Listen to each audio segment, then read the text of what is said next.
ఈరోజు దేశంలో తండాలలో గూడాలలో మారుమూల పల్లెలకు కూడా విద్య వ్యాపించింది.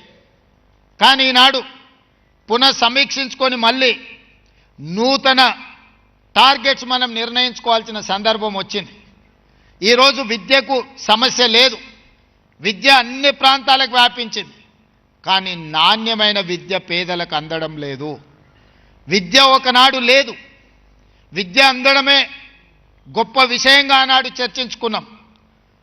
ఈనాడు ప్రతి ప్రాంతానికి విద్య వచ్చింది, కానీ నాణ్యమైన విద్యను మనం అందించలేకపోతున్నాం.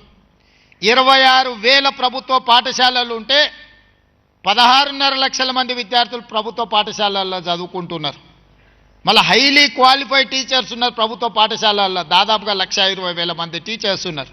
అదే ప్రైవేట్లో 11,000 పైచిలకు పాఠశాలలు ఉంటే 33 లక్షల మంది విద్యార్థులు ప్రైవేట్ స్కూల్స్లో చదువుకుంటున్నారు. నేను మిమ్మల్ని అడగదలుచుకున్న ప్రభుత్వ శాఖలో ఈరోజు చేరబోతున్న మిమ్మల్ని, మన మీద ఉన్న విశ్వాసం నమ్మకానికంటే ప్రైవేటు పాఠశాలల మీద ఎందుకు ప్రజలకు విశ్వాసం పెరిగింది?